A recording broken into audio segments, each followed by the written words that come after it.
Hey guys, Saturday RADvice, May 28th, 2020. For those of you who do not know, I'm Kevin Hendry. I live in Vancouver, Canada, and I'm the Director of Education for RAD Ruler.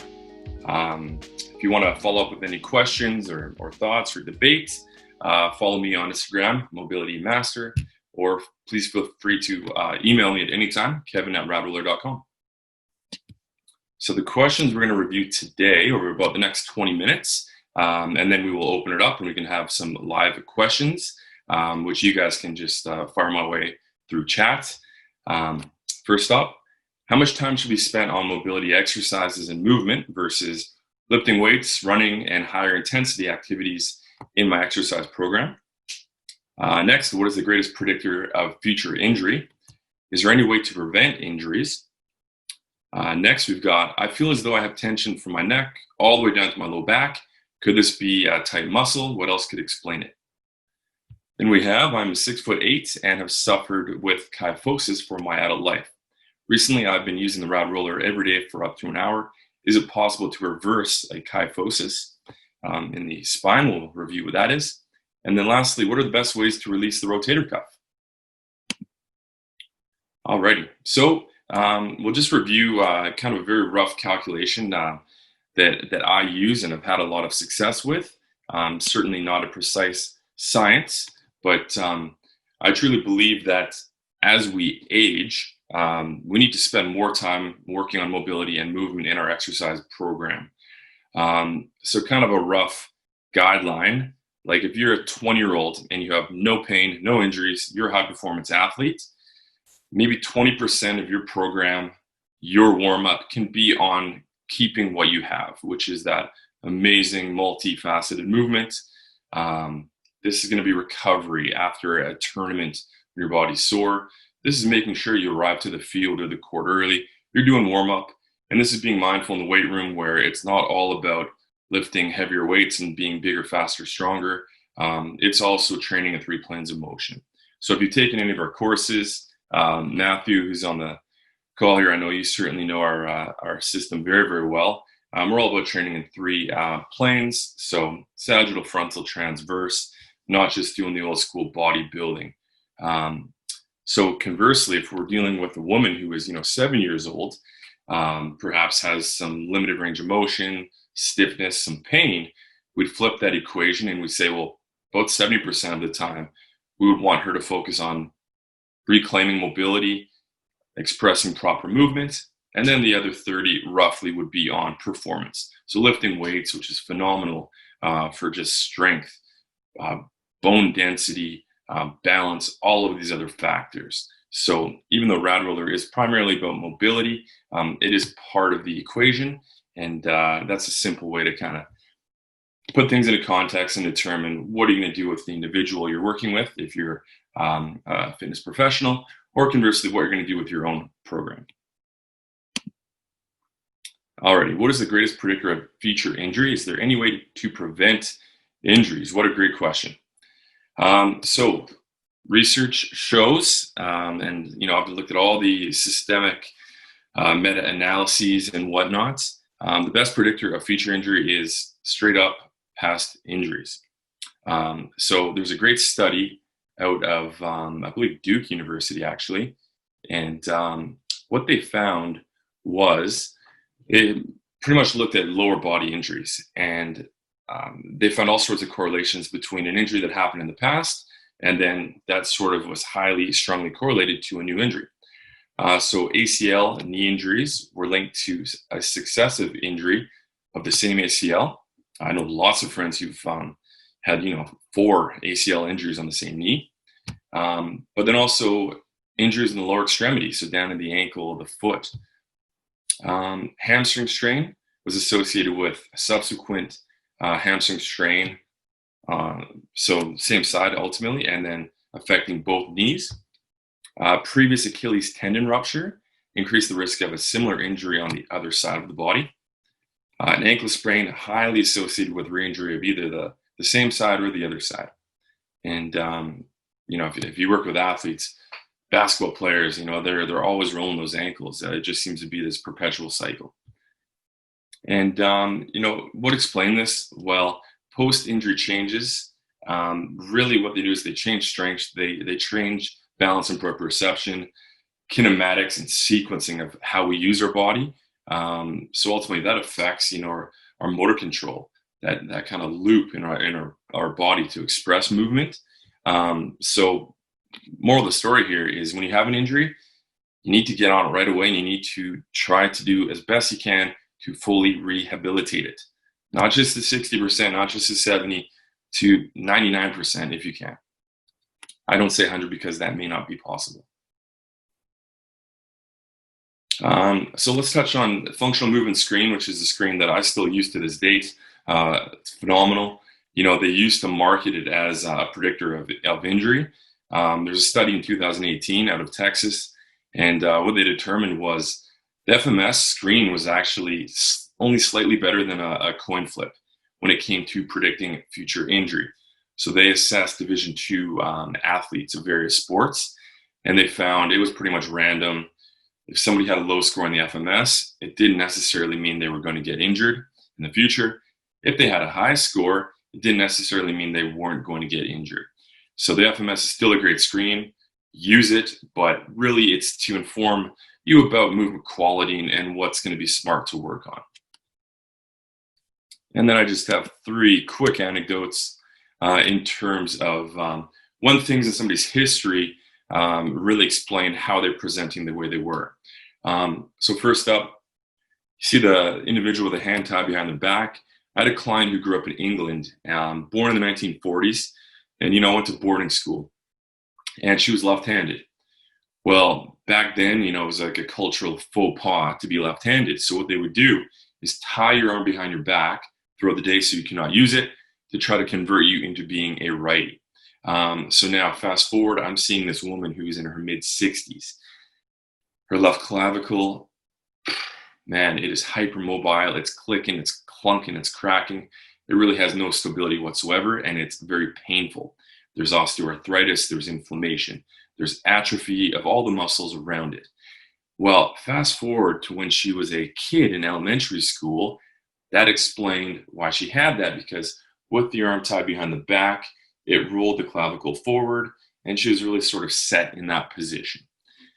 Next, we have a picture of a lumbar spinal fusion. This is a procedure that is not being done with the same vast prevalence as it used to. But again, the importance of digging into the history. If you're working with clients, I had a man who had very poor back extension. And the first session I'm working with him, I'm kind of scratching my head saying, wow, it's very, very limited. In our history, he didn't mention anything about surgery. Well, the next time I see him, we dig a little deeper. Oh, he says, yeah, I have hardware in my low back. I had spinal fusion surgery like 8 years ago. So that's a little bit off topic, but just goes to show, dig deep. People often forget about things that happened in their history, or they're maybe a little bit self-conscious about it and they don't want to talk about it. Another one, kind of just overlapping, lifestyle and behavior relating to how you feel. I had a retired fire chief, and he had extreme DOMS, or delayed onset muscle soreness.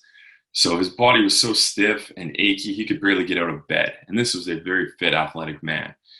Well, it turned out it was nothing to do with his training program, his lack of recovery. It had to do with a side effect to the medication he was taking. He was taking a statin for high cholesterol. It just so happens that that is a common side effect, is incredible, muscular soreness. So we had to connect the dots and find out, oh, wow, please go back to the doctor. Maybe let's retweak the type of statin or the dosage so that he could live his life and not be laying in bed all day in pain. All right, I feel as though I have tension from my neck all the way down to my low back. Could this be a tight muscle? What else could explain it? Well, certainly could be involving tight muscles, tight fascia, absolutely. But 95 times out of 100, when we see people present with this sort of sensation, I'd like to follow up with an assessment, and I would like to not just assess the superficial soft tissues of the body. I like to go a little bit deeper into the body, and that leads us to the dura mater. So this is a structure that sort of envelopes the brain, and then it lines the spinal cord and goes all the way down to the sacrum, which is that bone right below the low back. So you can see in the middle image here, right here, spinal dura at the bottom. So that's continuous. It lines the brain and runs all the way down. Now here we have the sacrum beneath the low back. It actually attaches right at S2. So this is the sacrum essentially was 5 vertebrae that fused together and now presents as one bone. So that that dural tissue actually attaches here. So what can we do about that? Well, I would suggest taking the RAD roller, doing a little bit of a release up in the suboccipital region of the neck. Use the RAD roller all the way down the length of the spine, as I'm sure this individual has been doing. Also, use the RAD roller right on the sacrum. Just line your back with your knees bent and just take deep, slow breaths. And what you can do is go head flexion, chin down, neutral. And while that feels like that's a very subtle motion, you're not really getting much of a stretch, that is actually lengthening and shortening the dura. All right, and coordinating that with a deep breath is also going to get the thoracic diaphragm involved, which is just going to help expansion and retraction of all of the cells and tissues in the body, including the dura. Now, what we can also do to follow up the release is just a little bit of lengthening. So feel free to chime in, Roy, if you can't really see what I'm doing too well. Nice dural stretch. Have a seat on an office chair, kitchen chair, whatever you got. You're going to take a deep breath in, reach for the sky, chin down to chest, and stoop forward. Breathe in as you come back up. And I'd like you to try, 15 repetitions of that right after you've done the release. Okay, so go very slowly, very consciously.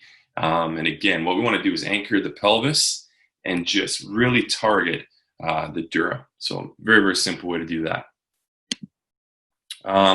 Question 4, I am 6'8" and have suffered with kyphosis for my adult life.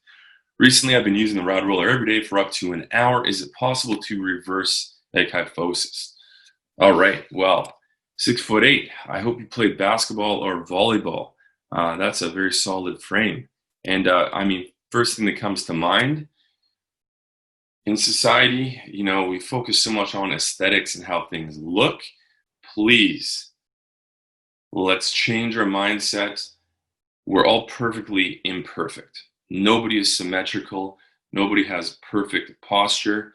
And really, it doesn't matter how it looks, is how does it function? So if somebody has a rounded back, thoracic kyphosis would be that excessive curvature, and it's typically the upper spine. If you are locked up and can't move into extension or rotation or side bending, well, now we certainly want to intervene. What that can do is put a little bit of excessive pressure on the lungs, which over the lifespan maybe could lead to some issues with the lungs, decades down the line. Or it could also put a bit of compression on the digestive tract, which, might lead to heartburn, indigestion, bloating, gas, that sort of thing. So I don't really care how it looks, I care how it functions. So you can test yourself. Can you flex? Can you get your sternum, your chest, all the way up to the sky? Does it feel like you have equal motion in each direction, or are you sort of locked here and very limited into extension?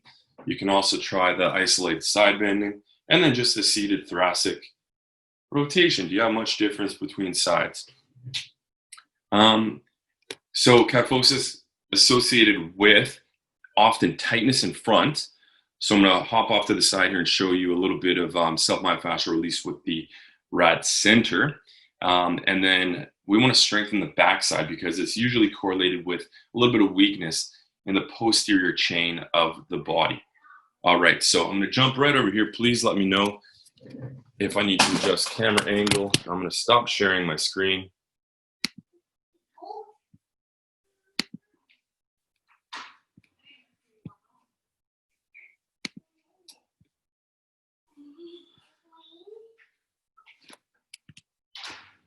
Roy, can you still see me, or do you see on the screen? No, I see you. Beautiful. Okay, now let me know how my angle's doing.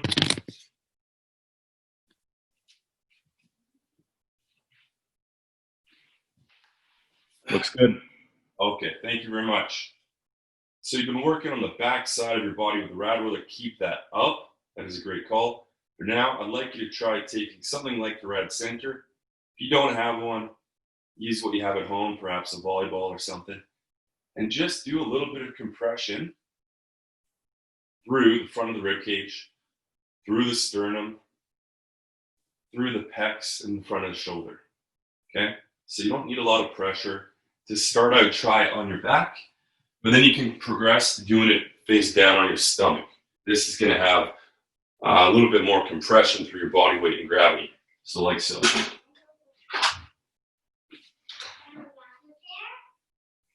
See, when I did that, I actually got a little bit of a adjustment out of my SC joint, the sternocondral joint, where the rib meets the sternum.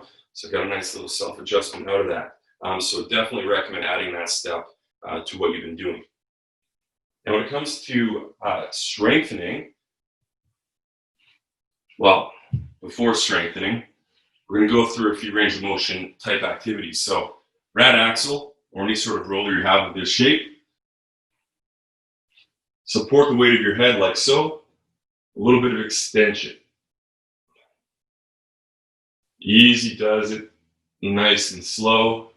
You can target the upper back, progress to the mid back. Okay, so that's a little bit more isolated extension. Then we can progress into doing it over stability ball. So you want to have your bum sticking out, your knees anchored to the floor. Start in a hunched position. You're going to breathe out, externally rotate, thumbs pointing out, tuck your chin down, and back. Breathe out, and back. So it's slightly uncomfortable, but in a good way, because we are all living in kyphosis to some degree, and this is just opening everything right up.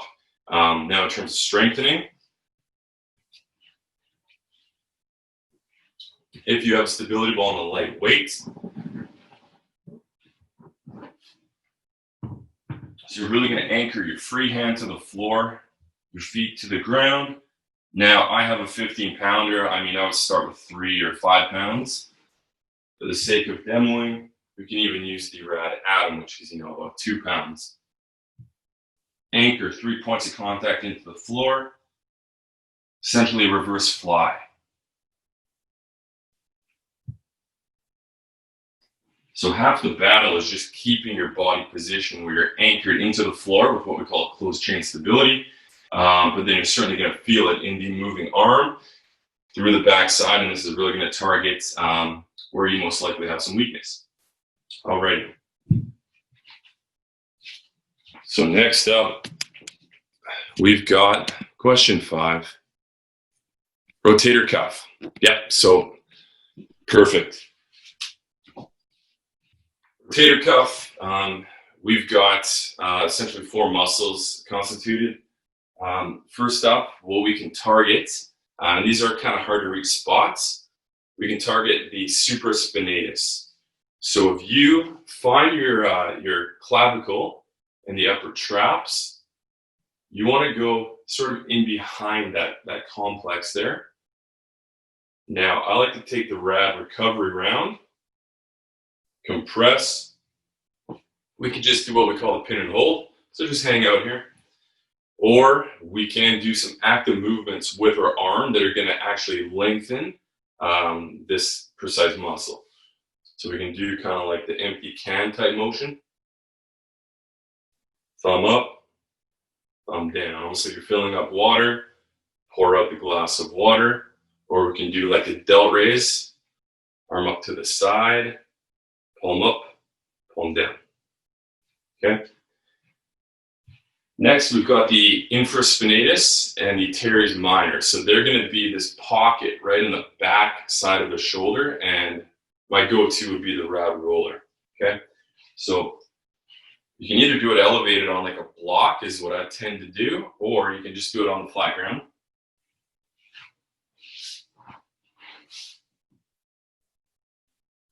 So make sure you're not feeling like you're straining your neck, your body. And just go by feel. Just move your body until you feel like you're hitting those pockets that are really, really tight and restricted. And again, we can go through pin and hole, just waiting here, hanging out, or we can move the arm, taking things through the range of motion. Now, lastly, we have the supraspinatus. This one's really hard to hit because we can't access the back portion of it because it's lining the inner part of your shoulder blade. There is a little window where we can target it, and that is actually through the armpit. So we certainly need a little bit of leverage. I've got the RAD block, I've got the RAD roller.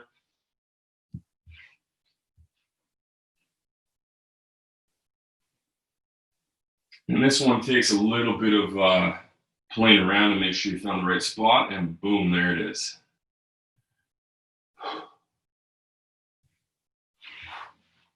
And just to give you a little bit more of the up close of where I was targeting, and just try it at home. Armpit, just take your fingers and dig right in there. And imagine you're kind of digging up and out. Imagine you're hitting that lining of the shoulder blade, all right? So let's go back and share the screen. Hey, Kev, I think we got a couple people waiting to join as well. If you could allow them in, that'd be great.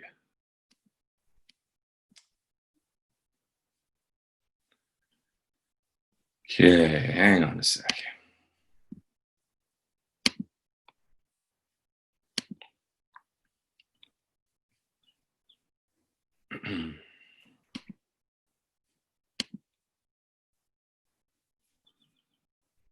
Okay, you can see my screen again?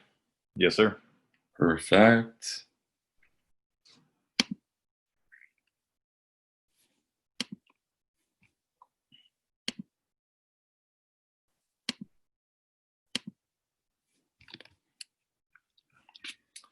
And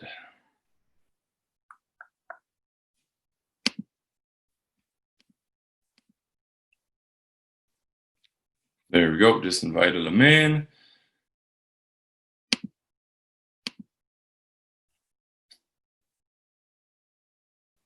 All right, guys, so time for some chat. So here's just a picture now that I'm back at the computer showing the rotator cuff. So here's the visual. You can see at the top that supraspinatus I was mentioning, just in behind the collarbone. So keep in mind, this is a view from the back side of the body. Then we have the infraspinatus. It sort of spans in this direction. And then we have the teres minor. If I said major before, that was a misspeak. I meant teres minor. And then subscapularis. There you see it lining the inside of the shoulder blade. And then I've got a cool picture here where this is showing all the vectors that act on the ball and socket of the shoulder.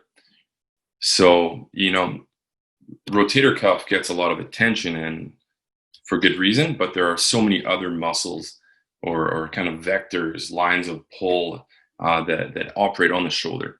So you can see the biceps, the deltoid, the triceps, pec major, the lats, coracobrachialis. So, I mean, there are a lot of things that we can target and try to work on opening up if you do have limited range of motion in that shoulder.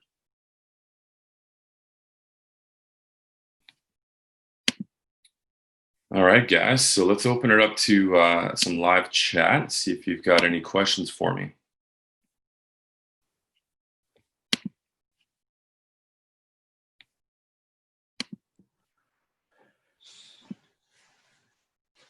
Hey, Kevin, I have a question about kind of one of the previous slides we spoke about with injury, Yeah. and obviously previous injury being the number one risk factor for another injury. But I've also read that like kind of second behind that is asymmetries.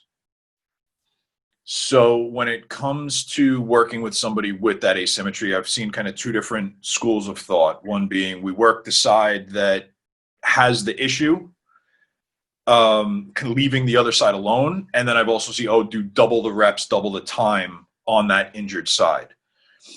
Have you seen or find one better than the other? Because like my thing is like if there's no issue there, why try to fix it, or even I don't want to say waste the time on the good side, but Yeah. is there still some benefit to doing that? Yeah. Thanks, Matt. That's a great question. The research, it seems to be the jury's still out on this. And I think what really muddies the water is that phenomenon of n equals 1. Every single person presents differently. When we do research and study 1,000 people and we take the average, well, when we're working with athletes and clients, we're often not seeing the average. We're seeing the outliers on either end who are not really considered in the conclusion of that research study, if that makes sense. But to answer your question, in practice, what I've found works the best. I certainly will spend time on the affected side. These days, I don't double up on the affected side. Like I wouldn't do 30 reps on the right ankle and 15 on the left. I would do 30 on both sides.